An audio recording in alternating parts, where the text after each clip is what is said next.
Guys, welcome back to our channel. Today we are answering your questions from our Ask Me Anything form, so stay tuned.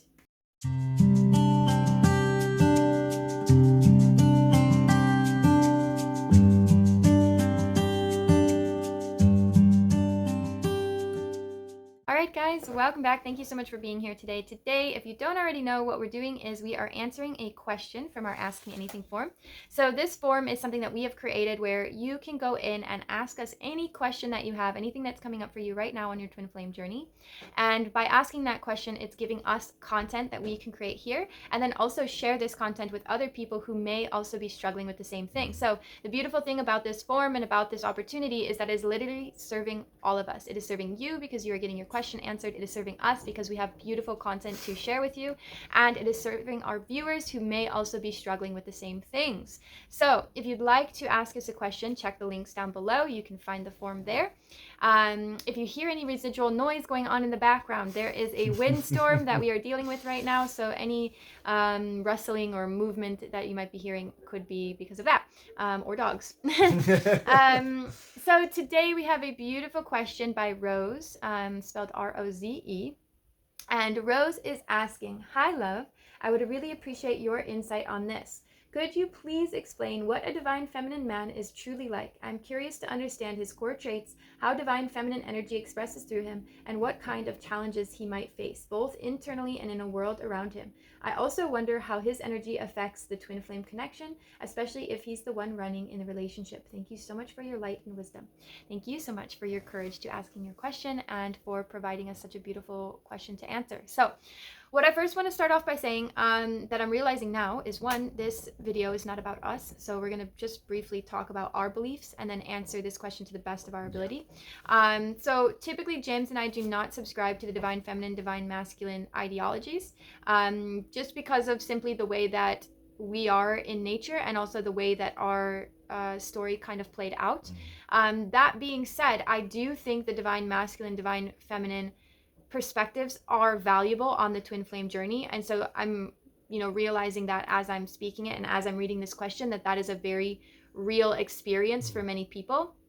And that if we had to subscribe to that belief system, most of the time James would subscribe as, or play the role as the divine feminine man, and I would play the role a lot of times as the divine masculine woman. And that's what a lot of you guys actually has typed. Like, we've never typed ourselves on this channel, but many of you in the comments have typed us, and that's what many of you have typed us as, which I would agree with. Now there's an interesting point that you brought up, which is what point? For us, a lot of the times is because we don't really subscribe to being divine masculine or divine feminine, is we tend to have certain stage of a relationship where we are either one of us is one and one is the other, or we'll flip-flop it, or there's times where we both kind of 50-50 on both of them. So that's why for us we don't really subscribe just to one is that and one is this, and that definitely happens for a lot of people out there. But for us, having this relationship, the way that we're able to balance it out, that would be as to why we are the way we are, and the reason as to why we don't subscribe to that exact ideology full-heartedly. But it's definitely there for a reason, and it definitely helped a lot of people. I'll definitely agree with that. And so what James is saying, you guys, is he's really saying that he believes, just as in the running and chasing scenarios, right? Like, if you use the running and chasing terminology in place of divine masculine, divine feminine, you'll also see that you can flip-flop between those energies. And so the idea here on the twin flame journey, and actually one of our community members said this in one of the comments here on YouTube somewhere, I don't even remember what video it is, but it also gave me a light bulb moment, because I used to question, okay, why don't we subscribe to that ideology of the twin flame journey? And what he had said, which is exactly what you said, is that you can alternate. Sometimes, you're going to be in your masculine and I'm going to be more in my feminine. Sometimes I'm going to be in my masculine and you're going to be more in your feminine. And that's the part of the twin flame, right? The twin flames carry both polarities, right? And so part of a big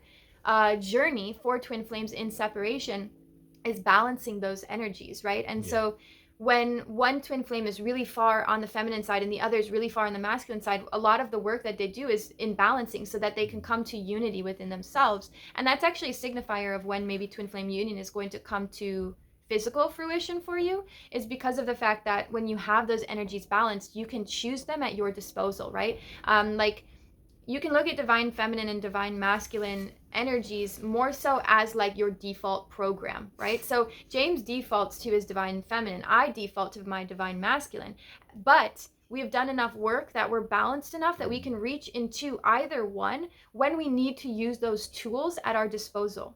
And that's the point of doing this work, is so that you can create consciously, right? And not just always default to those programs. So now, that being said, it's actually funny because now I'm being also guided that I've wanted to make a video for a long time about like the most wonderful things that you actually bring into my life. And this has been on my mind to make a video like this for a long time. And so I actually think that this is going to be a little bit of that video, because we're talking literally about the divine masculine, or divine feminine, sorry guys, I'm going to switch that up probably a few times in this video, divine feminine traits in a man, right? So we're talking about the way a divine feminine man expresses himself in the world. And so we actually have already done 2 iterations of this video, both that we are not keeping, because one of them, James was trying to describe himself. And I had mentioned that, you know, it's one of those things when you try and describe yourself, it's so much better when somebody else describes you. And I think in this video, it's really important for me to give you guys the breakdown of what a divine feminine man is, because I'm literally sitting next to one right now, right? So I think it's important that I actually am the one to express that. So I'm going to read back through the question. So what is he truly like? His core traits and how energy expresses through him. So I would say James's core traits: patience. He's very patient when it comes to his like everything.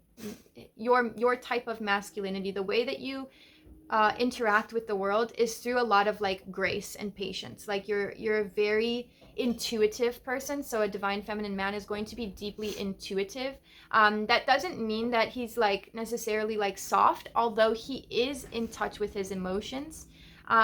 He might not always show it, right? Like, because of, again, that masculine programming can be really strong a lot of times. But he's a deep feeler. He actually does feel things very deeply. I have feelings. A divine feminine core trait for you, I think, you know, going along with your patience, is you're able to go with the flow, right? It used to really bother me when I would meet people that didn't have like a direction in life, because and that's my divine masculine, right? So like I have a strong direction, like this is where I want to go, this is what I want to accomplish, this is my vision. And you live life a lot more like kind of just in the moment, like flowing from one place to another. That doesn't mean he doesn't have goals. But it more so, or a plan, yeah, it just more so means he's open and he's flexible. So the divine feminine man is going to be very open and very flexible to what's coming to him, right? Like, again, when you think about this divine feminine energy is very receptive, right? So he's very receptive to whatever might come up, you know, like I can give you guys a very practical answer, which would be that he allows me to make a lot of the plans, like on the weekends and stuff. When we have time together as a family, it's kind of like, okay, this is what Serena wants to do, and I want to go here, and I want to do this, and I want to do this. And he sits back and allows me to do that, because he's receptive to the fact that I want to lead in those scenarios. So the divine feminine man almost kind of leads from behind, if that makes sense. Like, he's so open and so secure within himself that he's able to lead, but he's not forceful in his leading. And he's not saying like, I'm out here and you must do this and you must do. He's not like dictating what must happen. He's just giving space for that to even evolve, or for that to even come into fruition. And it's a very beautiful thing. If you don't have experience with a divine feminine man, it's a very beautiful thing to actually watch it unfold and appreciate it and actually participate in it. What kind of challenges he might face, both internally and the world around him. A divine masculine woman. That's what challenges you might face. Yep.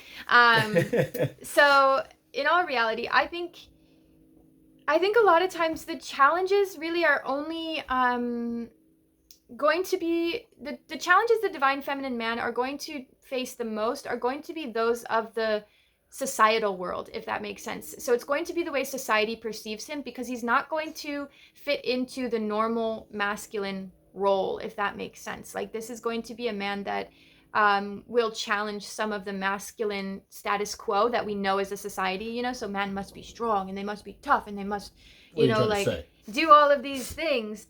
And like, James's strength is actually in his softness. James's strength is actually in his flexibility, right? So he's not strong because he's rigid and because he's structured and because he's like this. It's like he's strong because he's actually not a lot of those things. So I think the biggest challenges, and I think you can actually speak on this part because Yay! because in my perception of you, the biggest challenges you would face are how the outside world perceives you. um, I mean, it might have been more of a challenge when I was younger than what Younger, it is yeah. now.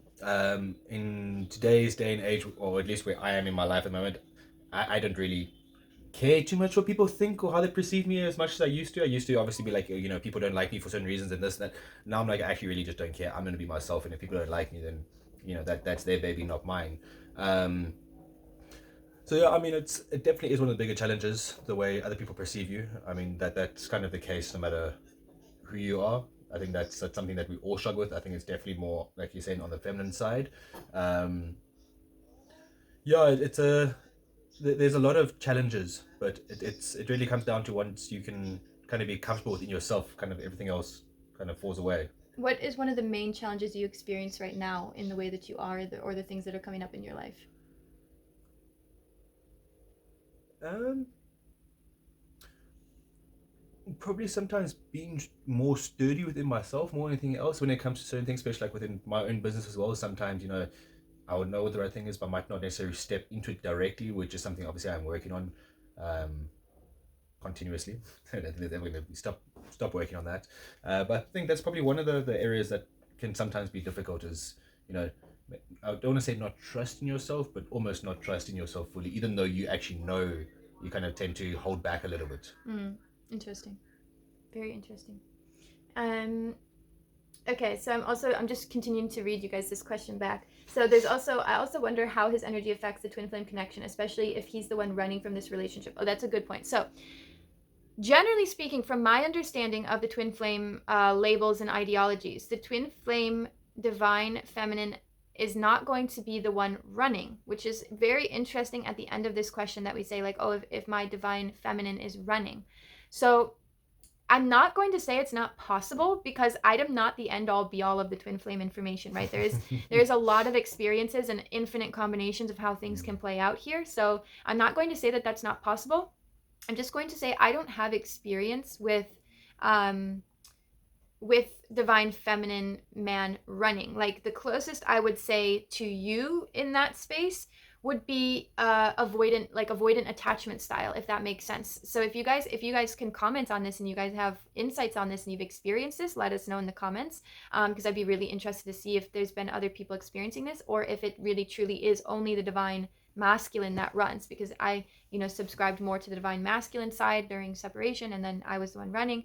But in the times that James may be running, right, even in our union, we each go through periods where we might be running or chasing the other one, just because again, it's energetics. It's those energetics aren't always balanced. So when they do come into balance, there is no running and chasing, right? But when they are out of balance or when they're in flow, they're moving, which they naturally should.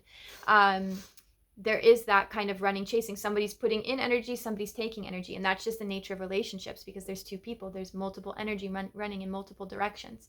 But with all that being said, in terms of a feminine running, a divine feminine running, my thought process goes right to like an avoidant attachment style, or a desire to avoid some sort of conflict or some sort of emotion. So if we're talking specifically about the divine feminine man, I would imagine if he is running, the reason for that is either at that moment he's moving into his masculine, right? So if he's running, then he's moving into his masculine, because the masculine is that kind of action, or he's avoiding something feminine about himself. Okay, so just because the divine feminine man is in his divine feminine does not mean that he's loving and accepting all of his feminine qualities. Okay, again, that's just an energy program. That doesn't mean he loves all of those aspects about himself and accepts all of those aspects about himself. So if he is running and he is in the divine feminine, it could be that he's actually running from some of his own more feminine qualities, i.e. maybe his emotions, and what he's feeling. So that's my take on that. I don't know if you have any from your perspective of that scenario. It's actually quite interesting because as you were talking about it, because you're saying obviously when we had a separation, water, it's quite interesting because I was thinking about it as you're talking through it, and I kind of feel that when we first met, I was very much in my divine masculine at that point. Mm-hmm. And then obviously after that point, I was mainly used to the chaser during that separation stage. After when you came back to me to see me the first time when you came from Durban, before you went back on your trip.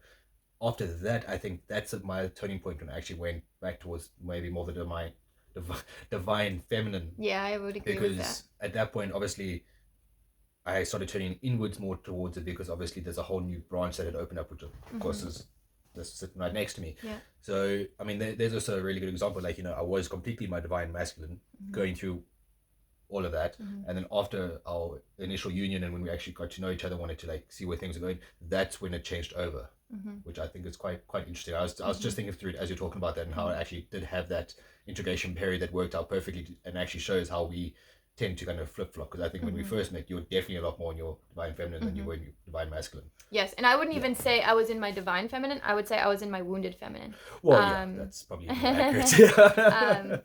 Because when we met, I definitely, because of the previous relationship that I was in, I was definitely in my feminine a lot, because I was not used to even being in control, even in the slightest. So I was very much in my feminine. But yeah, I would agree with you on the timeline of like how things kind of flip-flopped over. And then also like even now in our union, we still will flip-flop. Like there are things that I need you to be in your masculine for, and there are things you need me to be in my feminine for. There's things I need you to be in your feminine for, and things you need me to be in my masculine for. So, again, when we talk about this divine feminine, divine masculine, these are not your labels for life. These are not like static states. These are energetic things, and things that are made out of energy move, right? They're alive, and they have like a living, breathing consciousness of their own. So they're not meant to be like, oh, this is my divine masculine, he's always going to be my divine masculine. It's like, it's not like that. Like it's like that's just not always how it is, and you have to leave space for the fact that you both are dynamic people, dynamic beings, and you both are going to change energies. And the more you heal yourself, the more you balance your own energies, the more you're going to see also their energies balance and their energies come into alignment with who they are really supposed to be. Do you have any final thoughts? Yeah, I mean, I feel that there's probably a lot of people out there that will definitely identify with one a lot more so than the other. Yeah. I think that in our case, we are pretty damn well 50-50 balanced within our masculine and our feminine. I think that's maybe not a rare thing, but maybe not as common for a lot of people, because obviously today's world society, you either looked at to be this way or looked at to be that way. And I feel things are slowly starting changing to the other direction, where you actually can have both energies, and like, it's considered to be normal, or whatever you want to call it. But yeah, it's definitely been a very interesting question and topic, and it's really had the brain thinking a little bit today. So thank you very much, Rose. Thank you for that question. Lots of insight.